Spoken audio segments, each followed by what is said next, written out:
UP के बुलंदशहर में Prince India brand की जहरीली शराब पीने से गांव चितगड़ी में हुई 5 मौतों के बाद मची चीख पुकार। गवाह है सिस्टम की मौत का। जी हां, आपने सही सुना, सिस्टम की मौत। अगर सिस्टम में सांसें बची होती तो आज सिकंदराबाद के गांव चितगड़ी में शराब का अवैध कारोबार नहीं फलता फूलता। जहरीली शराब से कई लोगों ने अपनों को खोया है। दरअसल सिकंदराबाद कोतवाली क्षेत्र के गांव चितगड़ी में जहरीली शराब पीने से 5 लोगों की मौत हो गई। 17 लोग अस्पताल में अभी भी जिंदगी और मौत से लड़ रहे हैं। ग्रामीणों का आरोप है कि छोटे से दलित बाहुल्य गांव में 3 घरों में अवैध रूप से शराब की बिक्री की जाती है। मुख्य आरोपी कुलदीप गांव में शराब का थोक विक्रेता है। बाकी अन्य 2 शराब कारोबारी शराब की खेप कुलदीप से लेकर गांव में सप्लाई करते थे। ग्रामीणों के मुताबिक दबंग शराब कारोबारियों का गांव में इतना खौफ था कि कोई भी ग्रामीण पुलिस से शिकायत करने तक की हिम्मत नहीं जुटा पाता था। अगर कोई शिकायत कर भी दे तो पुलिस कर्मी गांव में आते और शराब माफियों से वसूली कर लौट जाते थे। सिर पर पुलिस का हाथ होने से शराब माफियों के हौसले इस हद तक बुलंद थे कि वो भी रोक टोक अवैध शराब बेचते थे। और यही कारण रहा है कि मामूली कामकाज करने वाले कुलदीप 3 मंजिल कोठी का मालिक बन गया है। वहीं पुलिस की शह पर चल रहे इस धंधे को लेकर जितना संजीदा पुलिस प्रशासन 5 मौत होने के बाद दिखा रहा है, शायद अफसरान ने ये संजीदगी पहले दिखाई होती तो 5 लोगों की मौत नहीं होती। ग्रामीणों का ये भी दावा है कि शराब का सेवन करने के बाद देर रात अचानक लोगों के पेट में दर्द हुआ और उल्टियां होने लगी। दावा ये भी किया जा रहा है कि प्रभावित लोगों की आंखों की रोशनी भी दम निकलने से पहले ही चली गई थी। ये शराब की बिक्री साहब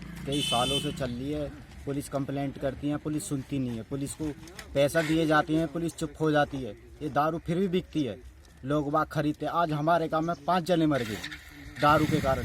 घर बनाई जा रही है, 3 आदमी दारू बेच रहे हैं। ये क्या होगा? छोटे बीवी बच्चे हैं, उनके बच्चे हैं छोटे भूखे प्यासे, क्या करेंगे? सब मजदूर आदमी है।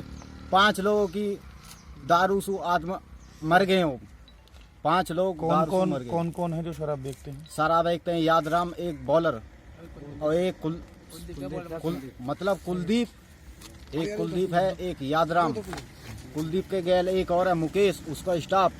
दोनों पार्टनरशिप में बेचते हैं वो 2 जने। यादराम अलग से बेचता है। अच्छा, ये मकान 5-6 दिन पहले ही मुझसे बकवास कर रही कि मेरे हाथे न लेवे तेरे को शराब। अच्छा। और वहाँ के बाद में इन्होंने शराब बेची है, हमारे वो डेट है शराब। अच्छा, ये शराब अवैध शराब की बिक्री का ये धंधा कब से चल रहा है यहाँ? काफी दिन हो गए शराब के धंधे को। तो अच्छा, शिकायत वगैरह? शिकायत करते हैं, कोई सुनता ही नहीं है। अच्छा, पुलिस आती है कि नहीं? आती है पुलिस, पैसे भर के चले जाते हैं। अच्छा, तो खुलेआम कहाँ बेचते हैं लोग? खुलेआम घर पे बेचते हैं अपने अपने। अच्छा, तो गांव वाले विरोध नहीं करते? करते हैं, सुनता ही नहीं है कोई। दादा, आपके यहाँ शराब से पीने से कई लोगों की मौत हुई है। ये शराब का व्यापार कब से इस गांव में हो रहा था? काफी दिन से हो रहा है। कई महीना कई साल हो गया। पुलिस आवे भी है तो कोई कार्रवाई नहीं करती है। फिर दारू चालू हो जाती है। शराब बिकने का काम 3 जगह गाँव में शराब बिकती है।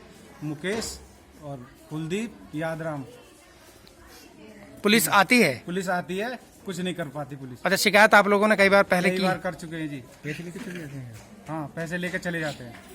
अच्छा, तो ये जानकारी में ये भी आ रहा है कि ये पुलिस की साठगांठ से सब कुछ चल रहा है। हाँ जी। तो इसमें कितनी सच्चाई है? पूरी सच्चाई है जी सर।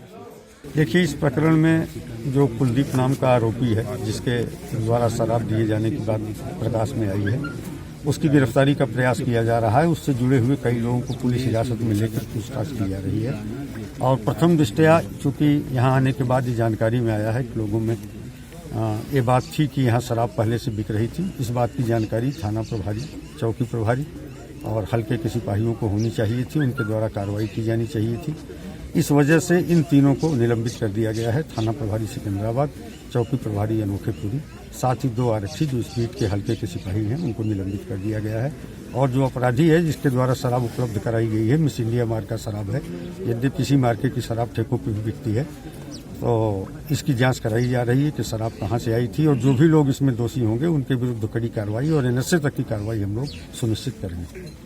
देखिए, कल से जब से इंसिडेंट हुआ है तब से कंटिन्यूसली कई सारे गांव में अनाउंसमेंट की जा रही है और लोगों की अरेस्टिंग भी हुई है। उसी अरेस्टिंग और पूछताछ के दौरान ये पता लगा कि एक व्यक्ति द्वारा, मुकेश और भगवत उनके द्वारा 19 पेटी शराब एक पोखर में, नया गांव है उसके बाहर एक पोखर में डाल दी गई थी, जिसमें से 3 पेटी शुरू में और फिर 8 पेटी बरामद हुई।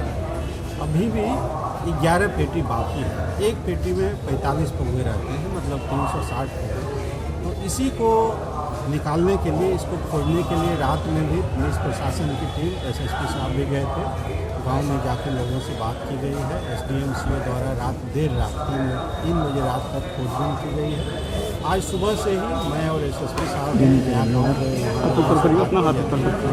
खेतों में खुदवाया, उस पोखर पे गए और लोगों से बार बार अपील की जा रही है कि चूँकि इससे जान जाने की संभावना है, इसलिए जहाँ कहीं भी हो वो हम लोगों को पुलिस को सुपुर्द कर दें और उसको पारितोष देंगे, इनाम देंगे। 5,000 के इनाम की घोषणा की गई है। हमने गांव में बहुत क्लियर बताया है कि लोग अपने मन में ये न सोचें कि हम शराब बरामद करवाएंगे तो हम पे कार्रवाई होगी। नहीं, पारितोष इसलिए दिया जाएगा कि शराब बरामद होने से लोगों के जान जाने का जो चांस है, घर से खेलेंगे, बीमार पड़ेंगे, वो खत्म हो जाएगा। हालांकि पुलिस अफसर घटना के बाद हरकत में दिख रहे हैं। एसएसपी ने इंस्पेक्टर, दरोगा और बीट के 2 सिपाहियों को सस्पेंड कर दिया है। एसएसपी ने शराब माफिया पर एनसीए तक की कार्रवाई की बात की है और माना है कि आखिर पुलिस गांव में अवैध शराब की बिक्री से अनभिज्ञ कैसे हो सकती है। शराब माफिया के 4 रिश्तेदारों को भी पुलिस ने गिरफ्तार किया। आबकारी विभाग की टीम ने पास के गाँव में सरकारी शराब के ठेके को भी सील कर दिया है। देखिए, जो वर्तमान अपडेट है पुलिस के एंगल से वो है, हमने 8 से अधिक अपराधियों को गिरफ्तार कर लिया है, जिनकी सक्रिय भूमिका इस पूरे शराब की सप्लाई की चेन में कहीं न कहीं थी। गिरफ्तार अभियुक्तों की निशानदेही पे काफ़ी मात्रा में शराब बरामद की गई है। वही शराब बरामद हुई है जिसको पीने के बाद गांव में डेथ हुई थी। और उन्हीं अभियुक्तों द्वारा ये भी बताया गया कि कल सुबह एक ई रिक्शा पर 19 पेटी शराब लाद करके उन्होंने नया गाँव की सीमा में खेत में गड्ढे में डाल दिया था और उसकी निशानदेही पे मौके से भी 3 पेटी शराब बरामद हुई। लेकिन ये पाया गया कि 16 पेटी शराब वहाँ से गायब है। हम लोगों को आशंका थी कि गांव के लोग इधर से गुजरे होंगे और शराब देख करके लालच में आकर उठा ले गए।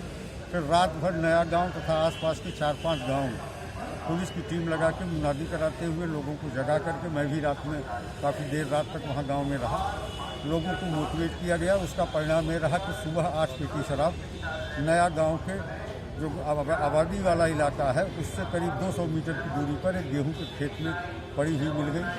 तो अभी भी 8 पेटी शराब की बरामदगी और शेष है। वो आज फिर उसी को लेकर के मैं और जिलाधिकारी जी दोनों साथ साथ गए थे। गांव के लोगों को इकट्ठा करके ब्रीफ किया गया, समझाया गया।